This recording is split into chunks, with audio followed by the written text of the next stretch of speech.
Comment faire une bonne description sur Tinder, sur Adopte un mec, etc. Bonjour à tous et à toutes, je suis Fabrice Julien, coach et auteur de Secrets pour séduire sur Internet, expert en séduction, et dans cette vidéo nous allons parler donc de votre profil Tinder ou Adopte, enfin bref. C'est un petit peu différent, Adopte et Tinder, l'un est une appli de rencontre, l'autre est un site de rencontre, donc sur un site vous allez devoir faire un petit peu plus long pour votre description, et de toute façon sur une appli vous êtes très limité en caractères. C'est la principale différence. Alors, quels sont les atouts de la drague en ligne? Pour moi, la drague en ligne, déjà c'est super parce que tu peux draguer, en fait, tu dors, le profil il tourne pour toi, enfin c'est incroyable. Aujourd'hui il y a beaucoup de femmes qui sont sur les applis, qui ne sont pas folles ou dérangées parce que du fait de la vie, on ne peut plus les aborder dans la rue, tu as la loi Chiappa, tu as ci, tu as ça. Du fait de la vie, beaucoup de personnes se tournent vers les applis par dépit. Je ne dis pas que c'est pas triste ou autre, mais je dis que maintenant il y a des personnes tout à fait normales sur les applis. À une époque c'était connoté que des folles et tout, c'est plus le cas aujourd'hui, tu vois. Et puis de toute façon, tu vois, tu te dis, même si toi tu es sur une appli, toi tu es un mec super normal, bien intentionné et tout, pourquoi il n'y aurait pas ton équivalent de femme, tu vois, c'est des préjugements ou quoi, et c'est un peu bête. Donc alors maintenant on va voir donc comment faire un profil attractif, parce que je vois des mecs qui viennent me voir pour des coachings, sites de rencontres, pour que je leur refasse leur profil ou autre, et c'est incroyable. Soit il n'y a pas de description, ils écrivent rien, d'accord.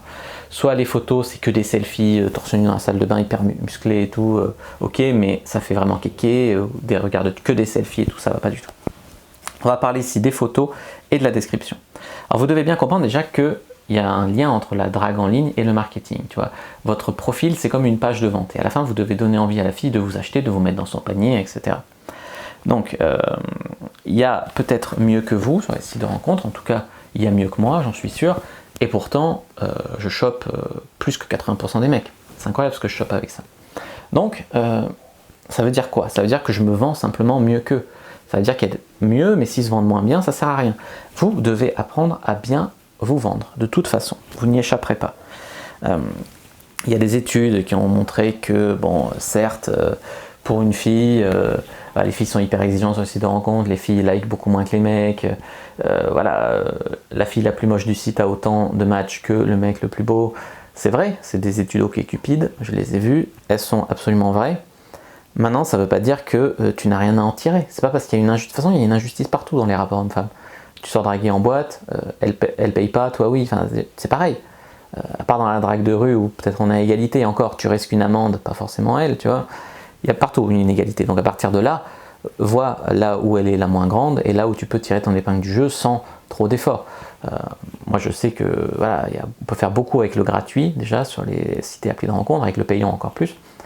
Et voilà, et si tous les mecs veulent pas parce que préjugés, parce que ouais c'est inégal machin, eux ils font rien, ils baissent pas et puis moi je baisse 80% des meufs et puis c'est tout. Donc voilà, oui c'est plus difficile pour un mec, mais c'est pas pour ça qu'il faut, voilà, vous allez être courageux, vous êtes challenger et vous allez y arriver, il n'y a pas de raison. Déjà je voudrais vous dire, si vous cherchez des conseils, je vous conseille mon e-book Secrets pour séduire sur Internet et pour voir des conversations qui ont mené à de la baise, droit au FC. Il y a aussi le module 4 de la formation Cyprien pour vous aider avec la drague en ligne. Alors moi déjà, on va régler l'appli, je mets 15 km maximum. Pourquoi? Parce que j'ai pas envie de faire 1 heure de route, de me retrouver chez une fille, puis finalement, ah non, ça va pas le faire, machin. Tu sais, des fois, elles sont indécises, elles sont chiantes, elles font des last minute résistance. Donc déjà, je veux pas m'emmerder, je cherche dans ma ville ou pas trop loin, pas facile d'accès, quoi. Donc 15 km, ça me semble pas trop mal déjà pour un premier tri. Ensuite, bon, tous les jours, j'utilise tous les likes gratuits, donc sur Tinder, vous en avez 50.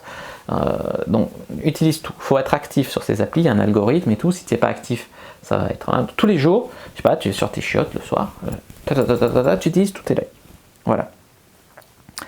Ensuite on va parler de vos photos et votre description. La règle ultime que vous devez connaître, c'est vos photos et votre description ne doivent pas se contredire. Si par exemple dans ta description tu dis j'adore les animaux, je ci, je ça, et que dans tes photos, il n'y a aucune photo avec un animal, tu te contredis. Si dans ta description, tu dis je fais beaucoup de sport tous les jours et tout, et que sur tes photos, tu es un gros lard, tu te contredis. Tu vois, tu comprends, il ne faut pas se contredire. Alors, ensuite, je vous conseille de mettre plusieurs photos. Il y a certains qui vous conseillent de mettre entre 2 et 4 photos, machin, moi je m'en fous, je mets le maximum de photos. C'est pas que j'ai des trucs à prouver ou quoi, c'est que j'ai plein de photos bien. On va dire minimum 3. Essayez de mettre minimum 3 photos, au moins un portrait, une en pied et une comme vous voulez plus neutre avec un groupe de filles ou avec un animal justement, ou avec un... voilà. Donc, ce que vous devez éviter, c'est de mettre que des selfies. Donc, comme j'ai dit, vous devez éviter les photos en mode torse nu, kéké de la plage et tout. Les seules fois où vous pouvez montrer vos muscles, entre guillemets, c'est voilà, une photo prise par quelqu'un sur la plage, nonchalamment, mais pas une photo où vous posez comme ça, bien contracté dans un miroir, sans ça, non. Pas avec une seule fille, pas de photo avec une seule fille, parce qu'avec une seule fille, ça voudrait dire que c'est votre copine. Le pire, c'est si c'est votre sœur, tu vois.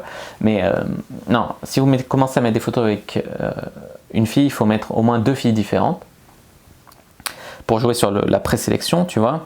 Les animaux, c'est bien, ça marche. Vous ne devez pas mettre des photos où vous êtes bizarre. Il y a des mecs qui, certes, c'est très drôle, leurs photos, mais ils passent juste pour un bouffon ou pour un mec bizarre. Si quelque chose peut être mal interprété sur ces sites et applis, il le sera. Les meufs ont tellement peur de tomber sur un mec bizarre ou sur un psychopathe ou quoi. Même si moi je comprends que c'est de l'humour du second degré, vous pouvez vous faire totalement éliminer par ça. Ensuite, voilà, les photos où vous êtes bourré en mode avec vos potes complètement déchirés et tout, oubliez aussi, ouais, vous pouvez trouver ça cool, mais pas forcément elle, tu vois. Alors, pour la description maintenant, oubliez tous les clichés du genre on dira qu'on s'est rencontrés au musée. Non, ça c'est vu et revu sur tous les profils. En plus, c'est le comble de la lâcheté. On n'assume pas et tout. On n'assume pas qu'on est sur l'appli. Donc, oubliez ce genre de description. Oubliez aussi les trucs. Alors, putain, moi j'ai un pote. Il a fait appel à un coach en séduction pour faire son profil. Le mec, tu sais pas ce qu'il lui a écrit? Il lui a écrit « Jeune, beau, riche, cherche une femme qui ne croit pas tout ce qu'elle lit. » Le truc que tu as vu 1000 fois, milliers de fois. C'est pathétique en fait. Et il a payé je sais pas combien pour ça. Incroyable, incroyable. Donc non, faut oublier ce genre de truc. Gentil garçon, cherche une fille un peu folle. Ça c'est bien le genre de truc que peuvent faire des mecs, même s'ils sont très bien ces mecs. Ça aussi, ça craint un peu, tu vois. Dites-vous bien que vous devriez pouvoir assumer votre profil si quelqu'un à votre travail ou quoi le voyait. Si vous ne pouvez pas l'assumer vis-à-vis de tiers que vous connaissez, ne publiez pas ça. C'est tout ce que j'ai à vous dire. Alors, comment on va faire maintenant une bonne description? Il vous faut une phrase d'accroche. C'est là où éventuellement vous pouvez mettre de l'humour. Vous pouvez mettre, détourner un slogan marketing ou un truc. Il faut vraiment quelque chose qui accroche l'attention en premier. Ensuite, vous allez soigner votre orthographe, bien sûr. Ensuite, vous allez mettre une description brève de vous. C'est là où vous pouvez éventuellement dire ce que vous faites dans la vie, ou parler de vos passions pour le sport, ou j'en sais rien. Il faut que ça reste très positif comme truc. Parler de votre recherche. C'est là où vous allez montrer que vous êtes un petit peu exigeant envers les filles. Et ensuite, vous allez mettre un hameçon, une ouverture, une question. Par exemple, dis-moi quelle est ta pizza préférée, tu vois. Donc, ça doit être bâti comme ça. Donc, une accroche pour attirer l'attention, comme je vous ai dit, c'est très marketing. Ensuite, une description où vous êtes positive. Ensuite, une recherche. Et les recherches, ne soyez pas négatives, parce que j'ai vu des mecs mettre « Ouais, pas de folle, j'en ai marre de ces meufs, machin. » Non, restez positif, restez cool. Vous pouvez dire « Exigeant, une fille qui a des beaux cheveux, je cherche ça, tu vois. » Et ensuite, une ouverture, un hameçon pour inviter la fille à envoyer un premier message, parce que bien sûr, par principe de cohérence, si elle écrit en premier, elle sera plus investie et vous serez plus à même de la rencontrer et même de la pécho. Voilà comment faire une bonne description sur Tinder ou même sur les autres sites. Comme j'ai dit, la seule différence en gros, c'est que vous allez faire plus long sur un site de rencontre, mais le schéma est le même et la sélection des photos est la même aussi. Si vous avez bien aimé cette vidéo, n'hésitez pas à mettre un like sous la vidéo. N'hésitez pas à jeter un œil à mes e-books secrets pour séduire sur internet, droit au FC. Là, vous allez vraiment apprendre. Je vous ai fait un pack séduction en ligne où je vous les vends avec une réduction. Donc, n'hésitez pas, vraiment, ça peut vraiment vous aider énormément. N'hésitez pas aussi bien sûr à poser vos questions dans les commentaires. N'hésitez pas à vous abonner à la chaîne, activer la cloche pour ne pas rater les prochaines vidéos, à me suivre sur les réseaux sociaux, allez faire un tour sur mon site. Tous les liens sont dans la description. Il y a un groupe gratuit Facebook, il y a un guide gratuit à télécharger sur la séduction, le charisme, comment avoir plus de succès avec les femmes. Et puis bien sûr, n'hésitez pas à partager cette vidéo avec quelqu'un qui galère peut-être avec son profil Tinder. Voilà, moi je vous dis à bientôt et que le dieu de la séduction en ligne soit avec vous.